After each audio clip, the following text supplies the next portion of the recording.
encounter, the wind howled through the forest, cold and sharp like tiny knives. Snow fell slowly from the sky, covering the trees, the ground, and the lonely cabin on the hill. Inside the cabin, Jack was sitting near the fireplace holding a hot mug of coffee. He liked quiet nights. No people, no noise, just peace. But tonight was not peaceful. A loud boom shook the cabin. The coffee spilled from Jack's hand. He stood up quickly and looked outside the window. Something had fallen from the sky. It wasn't a normal crash. There was no fire, no smoke, only strange blue lights flashing in the trees. Jack grabbed his coat and flashlight. Curiosity burned. In his chest, he had seen many things during his time in the army, but nothing like this. As he walked deeper into the forest, the snow crunched under his boots. The blue light was getting brighter. The trees ahead were broken, like something heavy had smashed through them. Then he saw it, a strange object half buried in snow. Not a plane, not a satellite. It was smooth silver and glowing with soft lights, and beside it was a girl. She was lying in the snow, not moving. Her skin was pale with a faint purple glow. Her hair was silver and short, with small glowing lines running across her face like a map. She looked human, but not fully. Jack's breath caught in his throat. He stepped closer, slowly, carefully. The girl opened her eyes. They were bright blue, too bright like stars. She tried to sit up, but her body was shaking. Jack took off his coat. "Hey, it's okay. I'm not here to hurt you." She didn't answer, just looked at him with wide, scared eyes. He reached into his backpack and pulled out a blanket. He knelt beside her and gently offered it to her. She didn't move. Her eyes locked onto the blanket like it was something strange and dangerous. Then slowly, she reached out, touched the edge, and the blanket glowed. Jack blinked. "What the hell?" The girl whispered one word. "Safe." Her voice was soft, robotic, but human enough to give him chills. Then it happened. A pulse of energy exploded from her body. Not loud, but powerful. The snow around them flew into the air. The trees bent, creaked, and some even cracked. Jack fell back onto the ground, stunned. The girl stood up, still shaking, but stronger now. The lights on her body started to dim, as if the blanket was calming her. Jack sat up, heart racing. "Who? What are you?" She looked at him. For a long moment, she said nothing. Then, very quietly, she replied, "Not an enemy." And then she collapsed again. Jack didn't waste time. He picked her up gently. She was lighter than he expected, like holding a child made of air.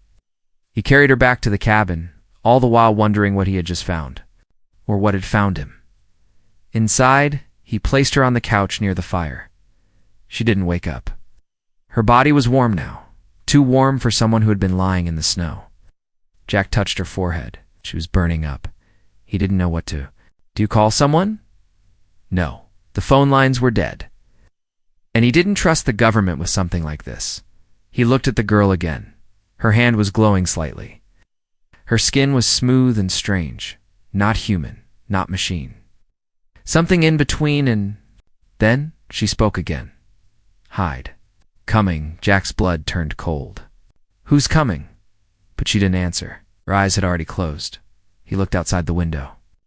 The snow was still falling, silent and soft, but somewhere out there in the dark forest, something else had landed too, something that was now coming for her.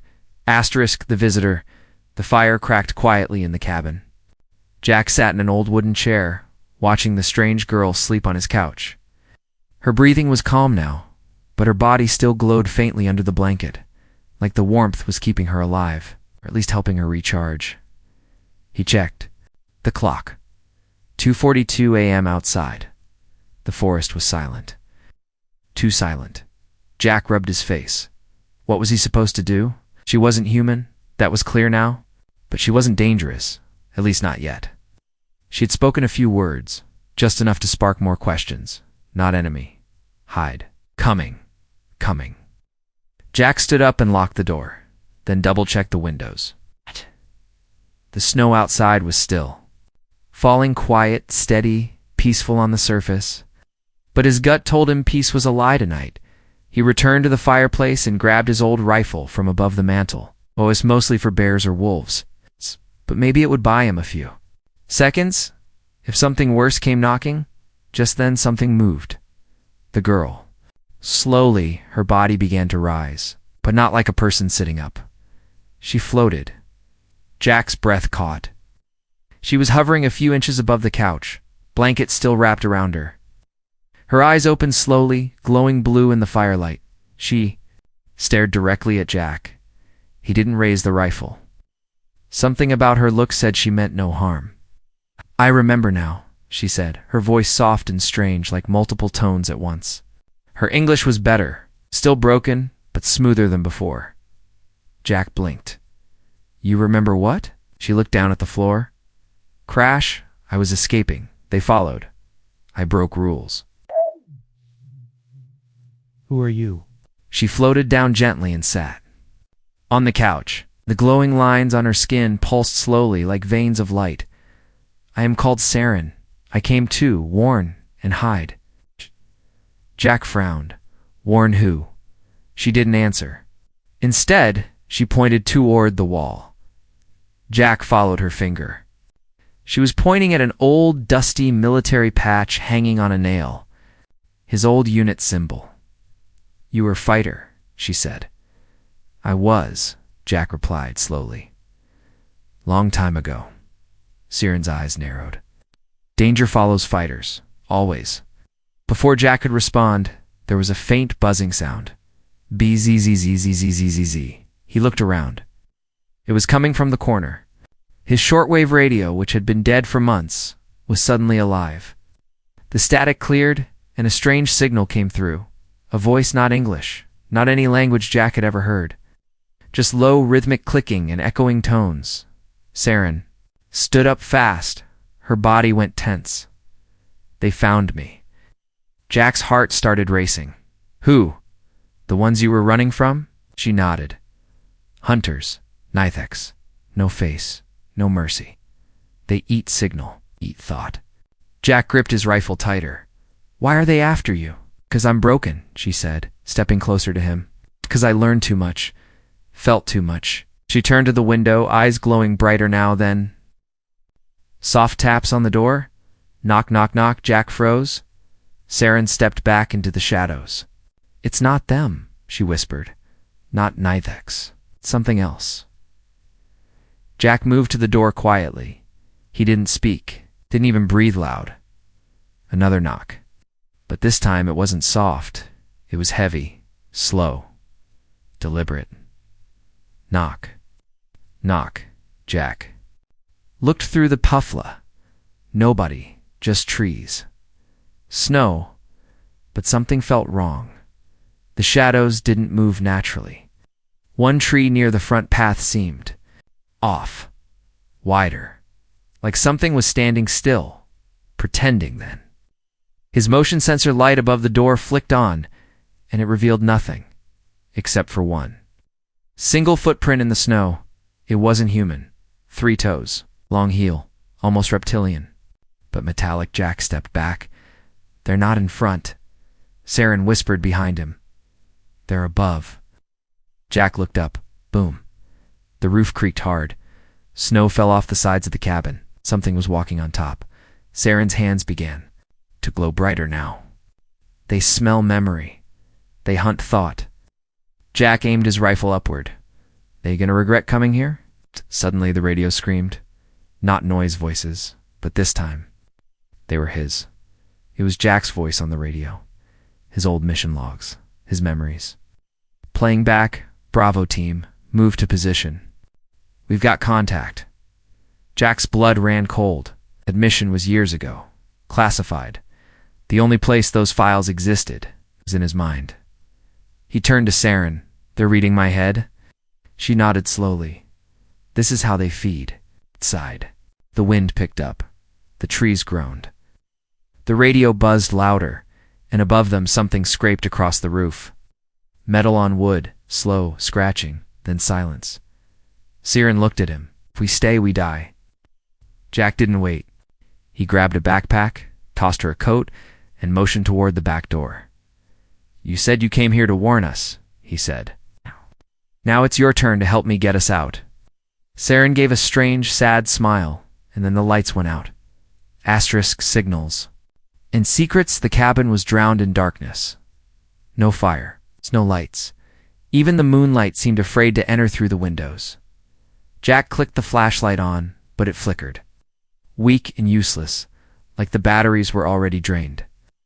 Tapped it. Nothing, they kill light. Siren whispered, standing still like a shadow in the room. Her glowing lines were dim now, barely visible, like she was trying to hide herself too. Jack moved toward the back door. We need to move now. But before he could turn the knob, a loud hum filled the air. It wasn't coming from outside. It was coming from inside the cabin. The shortwave radio had turned itself back on. It spoke in a soft voice. Jack's voice again, but now it was whispering his worst memory. Subject lost. Repeat. We've lost the civilian child. Mission compromised. Request immediate evac. Jack froze. That was from the mission in Kabul. The little girl. He had never told anyone what happened that day. Siren looked at him, her voice low. They're in you now. He gritted his teeth. What the hell are they? They are listeners, Siren said. Right. They hunt through sound, through thought, through pain. A loud thud came from the roof. Then another. The entire cabin. Shook. Jack ran to the hidden panel in the floor, pulled it up, and motioned to Siren. Old storm shelter. We can hide there. No, she said, standing frozen. We hide. They listen harder. And we move. They get confused. So what? Do we do? Walk out and say hello? Siren turned to face him. Fight back. With truth. That didn't make any damn sense to Jack. Truth wasn't a weapon then. She did something strange. She reached out and touched the old radio. It screamed. The cabin filled with sharp static. 1,000 voices all at once, then silence. Siren's eyes turned white, glowing like twin stars, and Jack saw everything. In his mind, images exploded, planets burning, ships flying, creatures with armor like living metal, and Siren not as she was now, but in full form, floating in space, surrounded by blue fire, speaking to beings that looked like walking skeletons wrapped in wire, then chains. Cage. Her being forced into silence, he gasped and fell back, sweating. What the hell did you just... I shared truth, she said. A piece of it. Jack's ears were ringing. You just plugged your brain into mine. We're linked now, she said, serious. They can't read you the same. Any more? I scrambled your mind. Oh, good, Jack said, groaning. You broke my brain. That's just what I needed tonight. She smiled very faintly, but then her body twitched. The lights on her skin turned red for a moment. She collapsed to the ground, Siren. Jack rushed over. Her skin was hot. She was shaking. They found me again, she said, voice cracking. I gave too much. Outside, the trees moved. Not from the wind, from something slithering between them. Jack peeked out the window. Shapes not human. Tall, thin, metallic. One had arms that split into tendrils. Another walked backward, upside down, on the trees like a spider with no face. They're here, Siren coughed. Basement shielded. Jack picked her up again and ran too. The hidden shelter. He pulled the hatch shut behind him just as the front door exploded. Wood splinters flew. The cabin floor shook as heavy footsteps entered. But the basement was lined with old, military-grade lead panels, an anti-surveillance feature from Jack's old paranoid prepping days. For once, being paranoid paid off. He laid Siren on a pile of old blankets and sat beside her, holding his rifle tightly. From above, the sound of clicking like high heels made of knives. Jack turned to Siren. Tell me the rest now. She opened her eyes, weak but focused. I was designed, she said, not born. A tool. A weapon. Jack blinked. Like a soldier. No, like a secret, she said. My creators made me to connect minds, to understand war, to end it, but I changed. I felt things I shouldn't. Compassion, curiosity. I stopped obeying. So they came after you? They sent the Nitheks, pure hunters, built to erase memories, not just people. Jack shook his head. And now they're here, on Earth? They don't want Earth. They want me. But they will burn everything between to get to me. From above, something fell through the floorboards. A long black tendril, twitching like a finger feeling for life. Jack raised the rifle. Saren reached up and grabbed his hand. Don't shoot yet. They track noise, but I can. Signal. She opened her hand, and from her palm, a small orb of light floated up. It hovered mid-air and made a soft musical tone, like a lullaby. But not for children. The tendril paused. Then it twitched, and then it pulled back. The cabin went quiet again. They're confused, Saran whispered, but not gone. Jack looked at her, heart pounding. What did you just do? I gave them a lie that felt like a truth, she said. It won't last. Long Jack nodded. Then we don't wait. He stood up, helping her to her feet. We go now, to where they least expect. Where's that? She asked. Jack's eyes narrowed. The last place I ever wanted to return. Saren tilted her head. Your war? No, Jack said. My home. Asterisk, the chase begins. The forest didn't sound like a forest anymore. It sounded like a machine. Breathing Jack and Saren moved fast, cutting through the snow-covered trees. The moon was barely visible behind thick clouds, but Saren's glowing skin gave off just enough light to see. Her glow pulsed like a heartbeat, fast and panicked. Behind them, the sounds followed. Clicks, whispers, the crunch of snow, but never in one place. Sometimes it came from behind, other times ahead.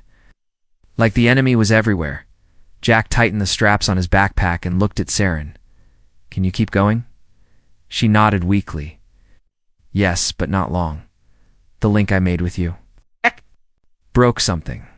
Jack didn't like the sound of that. You'll live. Saren's eyes met his. I'm not worried about me. They crossed a frozen stream. Trees on both sides leaned in like dark watchers. Jack suddenly stopped and raised his hand. Saren froze. The air was wrong. Too quiet. Then he saw it. One tree up ahead had a shimmer around it, like heat rising from the snow. Jack whispered, It's cloaked. Something's right there. Saren closed her eyes. The glowing lines on her face pulsed brighter, then shifted, like moving data. She opened her hand and let out a faint pulse of light. Suddenly, the shimmer broke. The creature appeared, tall, thin. Its body was a mix of metal and dark organic skin. Its face had no eyes, just a flat, mirrored surface reflecting Jack and it. Saren like a broken camera lens. Then it hissed. Jack raised his rifle. Move. The thing leaped unnaturally fast. Saren pushed Jack aside just as the creature slammed into the snow where he'd stood. Jack rolled, came up and fired. Crack, crack, crack. 3 bullets, direct hits. The creature didn't bleed, shattered like glass filled with black smoke. But it didn't die. The shards reformed midair and pulled themselves back together. Jack's voice shook. Okay, well, that's new. Saren grabbed his hand. They don't die like humans. We run now. They sprinted through the trees. Behind them, the creature followed, moving through trees like a ghost. 1 second it was on the ground.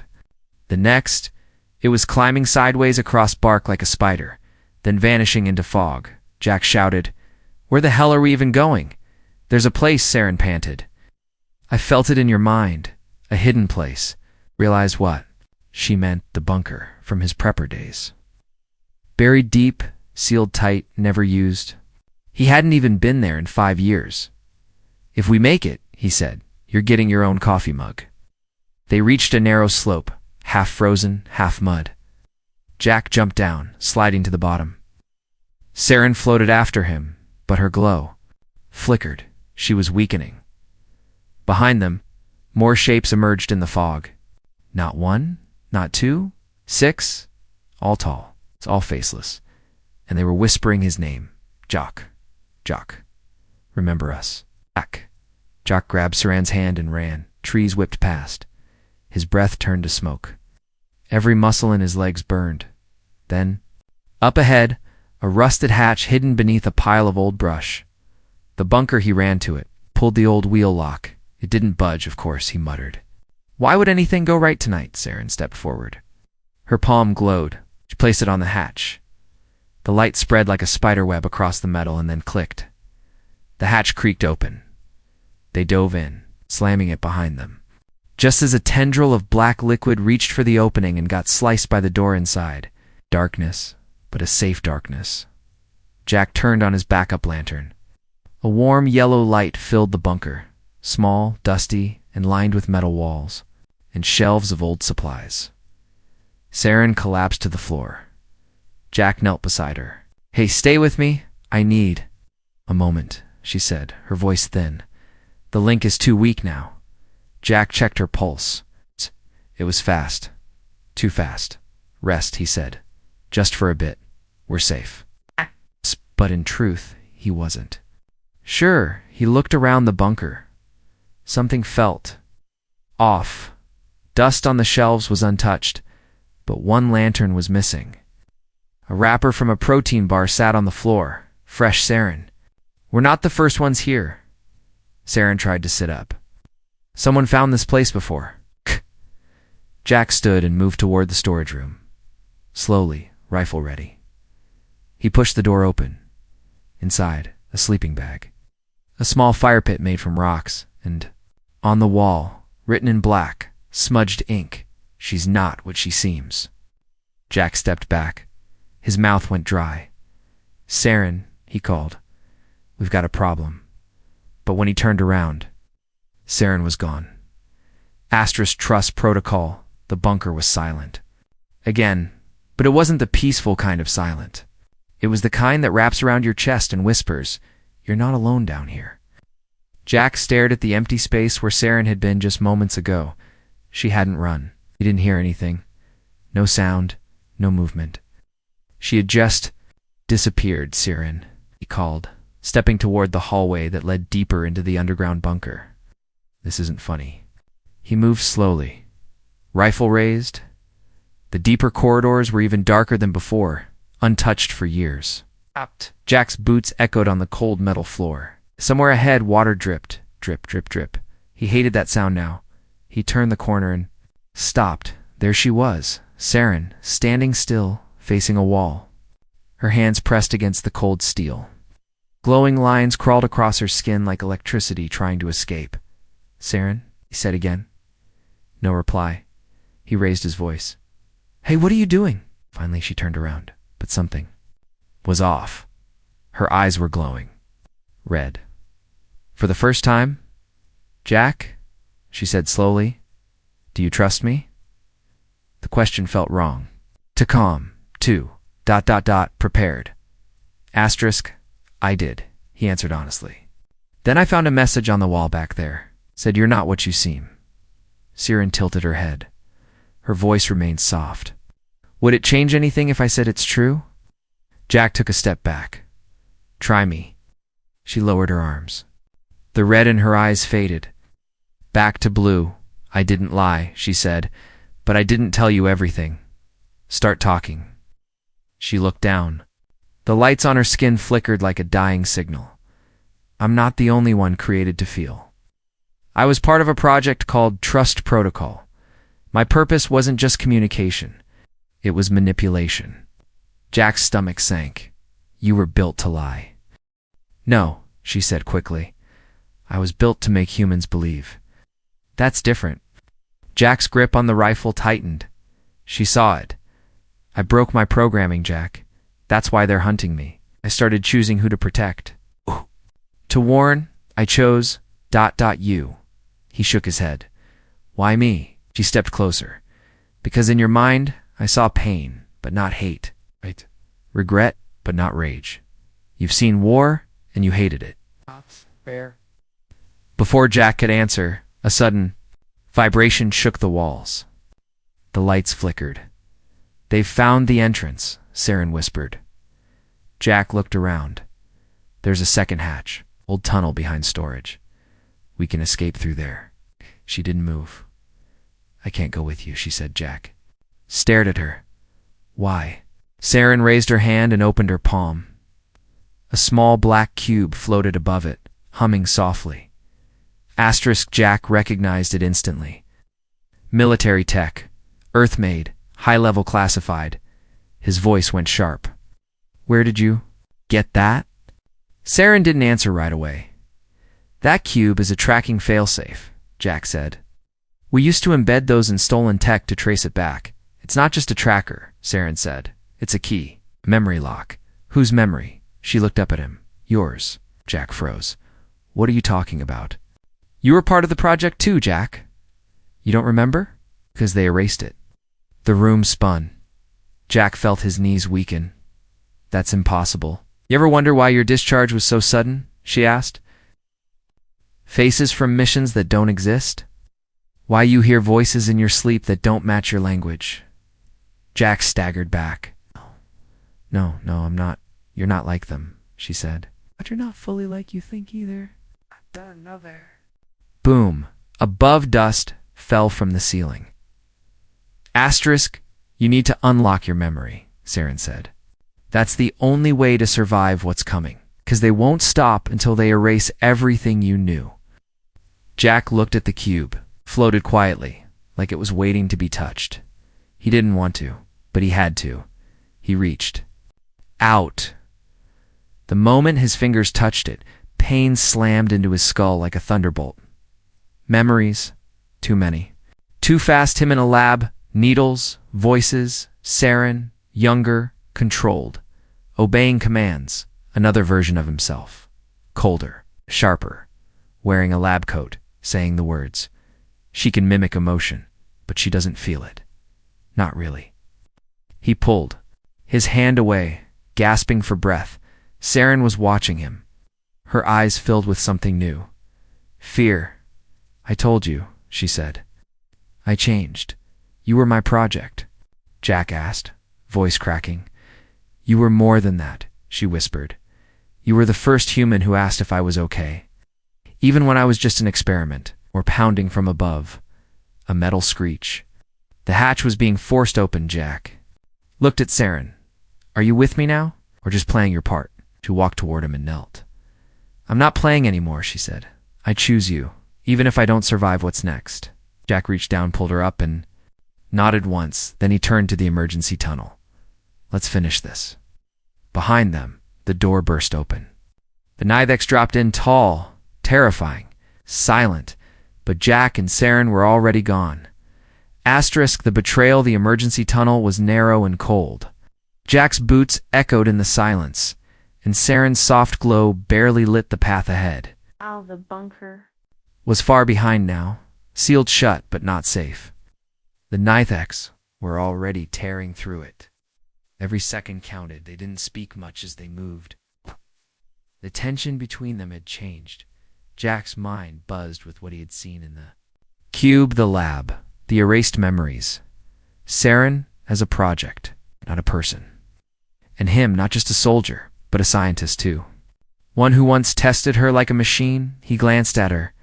She walked quietly beside him, his eyes down, her glow dimmed to a soft blue. "Saren," he said at last, "why me? Why now?" Her voice was calm. "Because you forgot who you were, but not who you could be." He didn't answer. He wasn't sure what he believed anymore. The tunnel ended at an old rusted ladder. Jack climbed first, then helped her up. They emerged into the snowy woods, far from the bunker. The sky was still. Dark stars hidden behind thick clouds. The world felt empty. Too empty. Jack scanned the area. "We're close to the ridge. If we move fast, we can reach my uncle's hunting cabin. It's off-grid." Saren nodded, but before they could take a step, a low hum filled the air. Lights appeared in the distance, floating, silent, moving toward them. Jack raised his rifle. Drone. he asked. Saren narrowed her eyes. No, not Nethex. Different signal. A beam of light shot down from above, blinding white. And eerily still. Then came the sound of an engine, not like any aircraft Jack had ever heard. A sleek, silver ship hovered above the trees, silent like a ghost. The ship landed without a sound. Jack and Saren backed away. Then the ship's hatch opened, and a man stepped out, tall, strong, black coat. Silver markings along his neck, glowing lines like sirens. His eyes locked onto hers, and he smiled. Hello, sister. Jack's jaw tightened. Wait, what? Siren went stiff. No. The man walked toward them slowly, calm, confident. You've caused a lot of trouble, Saren, he said. We were worried you were gone for good. I was, she said, voice flat. I left for a reason, Kale. Kale, her brother? He looked at Jack. And you must be the human who helped her break protocol. You don't remember me, do you? Jack stepped forward. Should I? Kale smirked. They really wiped you clean. That's cute. Saren stepped between them. Kale, leave him out of this. Oh no, Kale said. He's part of it. He always was.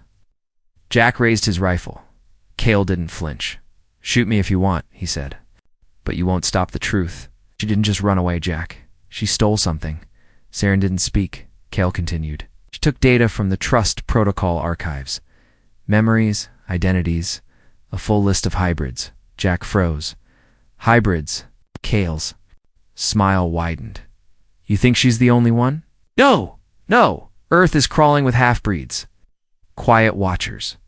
Failed experiments. Hidden agents. And Saren took the list. Jack turned to Saren. Is that true? Saren didn't look at him. I had to. Kale stepped closer. She wanted to save them, hide them. But by doing that, she exposed them. Now the Nithix are here to clean up her mess. Jack's heart pounded. Saren, did you lead them here? She finally looked at him, and her silence said everything. Jack's voice dropped. You used me, no, Saren said quickly. Protected you. I chose you. But yes, I needed access to your mind. Your memory key. Hale laughed. Ah, the sweet scent of betrayal. Classic. Jack took a step back, rifle aimed at both of them now. So what are you, Saren? A weapon? A savior? A liar? Her eyes were glassy. I'm all of those, and none of them. Suddenly, boom. Nithix drop pod landed in the trees nearby. The ground shook. Black mist spread across the snow. Kale's ship lit up. We don't have time, Kale said. You want to live? Get on the ship. Both of you. Jack hesitated. Saren reached out. Her hand. Please, you can hate me later. We die if we stay. Jack looked between her and Kale.